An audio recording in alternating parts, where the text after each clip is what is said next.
Negai no Astro or Astro Royale Chapter 1 just dropped, so let's get into it. Being a big fan of Tokyo Revengers is something I've actually been anticipating for weeks, literally weeks, since I've seen it come out, and you know, the day's finally here, and I can be more excited, man. I read this as soon as it came out this morning.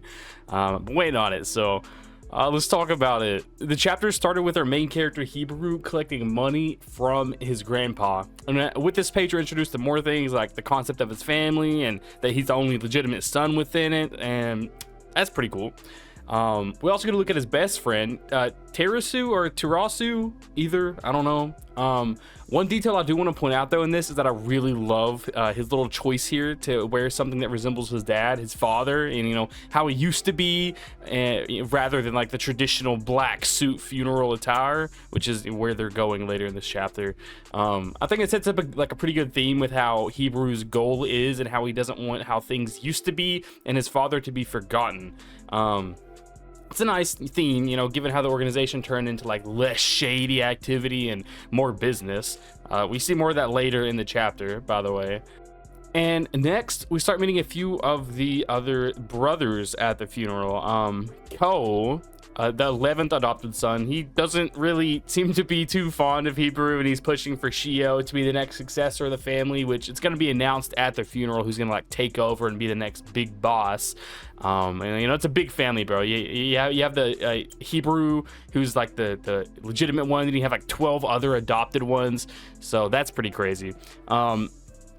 And then we see all of the adopted brothers backing Shio, as he's like the only one, the quote unquote only possible successor for them. So not really too many people's backing Hibaru. I'm pretty sure it's just Terasu, which is his best friend. So Hibaru goes on stage as a legitimate son. He announces the new boss of the family, and to everyone's surprise, it's Terasu. Even Terasu himself is surprised, and it kind of shakes things up for the whole family as no one was really expecting it. And then after this, we see Hibaru and Terasu talk, and they show these little bullet and shield objects, these little pendant necklaces. We'll see where they came from later, but for now, we're going to move on to a little flashback after this of Hibaru's father, a Kongo Yotsurugi. And you know, reading this actually kind of reminded me of Odin from One Piece in a way, him mixed with a little bit of Shinichiro from Tokarev. This is already a character, man, that I'm kind of loving, given how little we know about him. So I hope this little backstory here, this small backstory flashback, isn't the last that we see of him, because I would love to see more, man. Like, I'm sure we're gonna see later, you know, more later on. At least I hope so. I hope this isn't the only bit that we do see. Kongo, he was always looking out for the little guy. You know, he helped people. He's benevolent to a certain extent, despite being like kind of a gang member. He said, "Help the weak, stand up against the strong." And I think this might seem cliche for like a seasoned manga reader or like an anime watcher, but lines like this they kind of strike home with me. I don't think they'll ever get old. I love them every single time. They hit every single time. I feel like it's just kind of hard to hate a character like that. You know, he is the good guy. You know, it's like, you know, he's the type of guy that would do like the wrong thing for the right reason, I guess, or maybe try to find a way to do something that's not for the the wrong. I don't know, man. He's a good character. So moving more into the chapter, we actually see his father name Hibaru the successor, and not Terrace. So at the funeral, Hibaru was supposed to announce his father's last words. He wasn't the one deciding, it was his father told him. So he kind of lied up there a little bit, and it's kind of a twist, because we see the dad name Hibaru the successor, but then Hibaru's like, no, it's Terrace. It is kind of a small twist. You know, we thought he's following his dad's wishes. He wasn't. His last words were to be the successor, and all. And then kind of swapped it up there a little bit. So let me know what you guys think about that in the comments. I thought that was pretty cool. His reasoning definitely makes sense if you guys read the chapter. But now we see where the pendants actually came from in this, I guess, deathbed scene. They came from Kongo. They came from his dad. The little pendants that Hibaru and Terasu had. So given Hibaru and... sorry, I'm reading a script here. Giving Hibaru and Terasu the bullet and shield, family heirlooms passed down from his grandfather. So yeah, those have kind of been in the family for a while, many generations, or a few generations. Hebrew and Tarasu swore on these objects with his father, and with Kongo's final words, the future of the gang was entrusted to them. So I thought this was a pretty beautiful scene. Very, very nice. I'm glad that we actually got to see the final words and where they got the pendant from, and how they're going to shape the future together and all that. So let's talk about this for a second. Personally, I'm loving the setup of this series. This one chapter is 58 pages long, and we're introduced to kind of a lot in a little bit of time. We get backstory, we get successors being announced, we get flashbacks, and now we're given a disaster, which is about to happen. It was kind of foreshadowed, I guess, in the first page. So moving forward, in the bathhouse, this next scene here, we see Hebrew and Tarasu talk about him being the boss. Hebrew talks about his goals, his ambitions, having a chivalrous heart, as his dad once said. He wants to become a yakuza. I really want to say that right.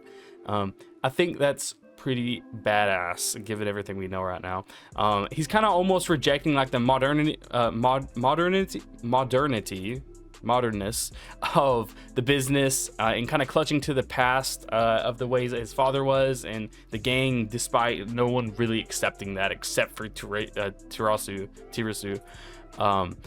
Someone would probably need courage, for ambitions like that, and real strength to follow through with it. So I don't hate his goal. I really do like it. Hebrew's words, I think they're very, very respectable here, and I love him for it. Now this is where the plot changes a bit and stuff's about to go down.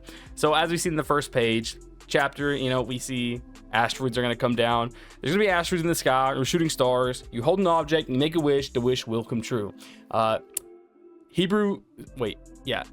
Sorry, I could probably cut this video better, but it's okay to be a little bit unprofessional.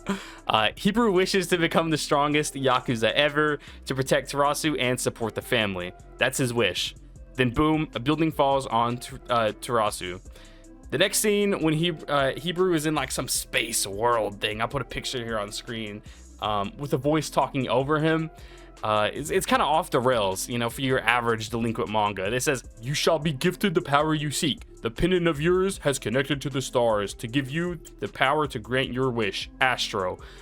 We're going to talk about that more at the end of the chapter, but I don't know if only Hebrew experienced this or anyone who made a wish that wished on the asteroid, if everyone who made that wish got put in the scene, or if it's just Hebrew. At first, and I think I said this in my last Negai no Astro video, whenever I read the leaks, I thought that everyone else made a wish. He just wished to be the strongest Yakuza member, and then the little bullet thing was actually a power inherited from his dad. But given faulty translations, not reading the whole chapter, I guess we have a better idea now. I don't think the power was directly inherited from his dad, and that it's just an object, and he got his power the same way everyone else did, which was from the asteroid. I don't really know. Tell me what you guys think. So now we get a little flashback with Tarasu that kind of makes it my favorite, saying I'll help you shape the future together and all that, with his little smile, and I really do love it. Then we see Hebrew struggling, fighting every way possible to get the building off his friend. Bloody knuckles, broken, fingers. We see him clutching the bullet. We hear his father's words. And not to compare, but to kind of contrast this, I guess, respectfully, this reminded of Kushina's message to Naruto from the afterlife in Shippuden, where she was dead, but she had this message he could access to kind of talk. And that's kind of what it reminded me of here, and I really do like that, because I think that was actually the spirit kind of, that was a spirit, talk that was his dad talking to him. So I think that's really cool. And I'm sure if this happened like 10 chapters into this series, I would probably be tearing up a little bit, because I think I get connected to characters really, really fast.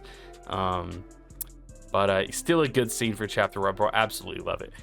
Hebrew holds his fist out here, listens to his father's words, to shoot right through this era and imagine having the strongest fist in the world. Primer in the biceps, forearms packed with gunpowder, punch, and it ignites.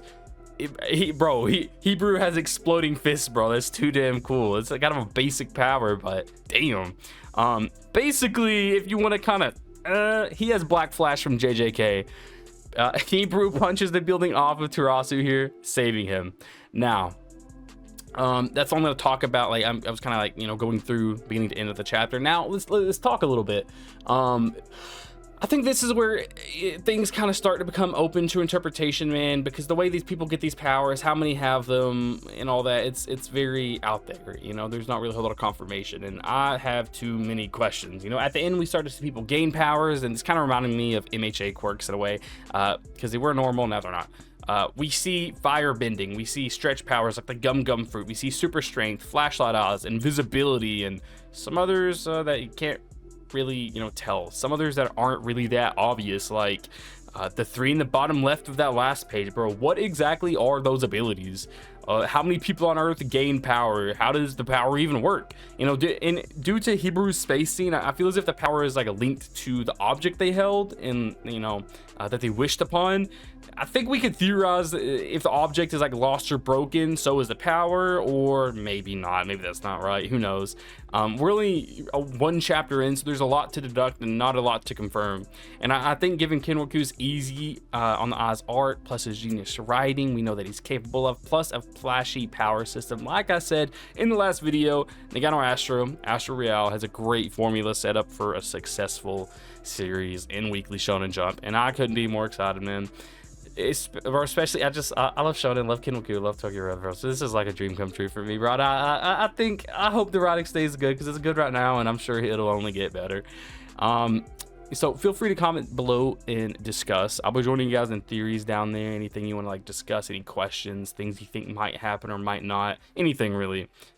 Chapter 2 drops April 21st, 11 a.m. Eastern Standard Time. On Viz and Manga Plus, free to read on Manga Plus. Don't know about Viz, but if y'all did enjoy or want to see more Negai no Astro related content, be sure to rate, comment, subscribe. This has been Alekai, and I'll see you guys in the next one.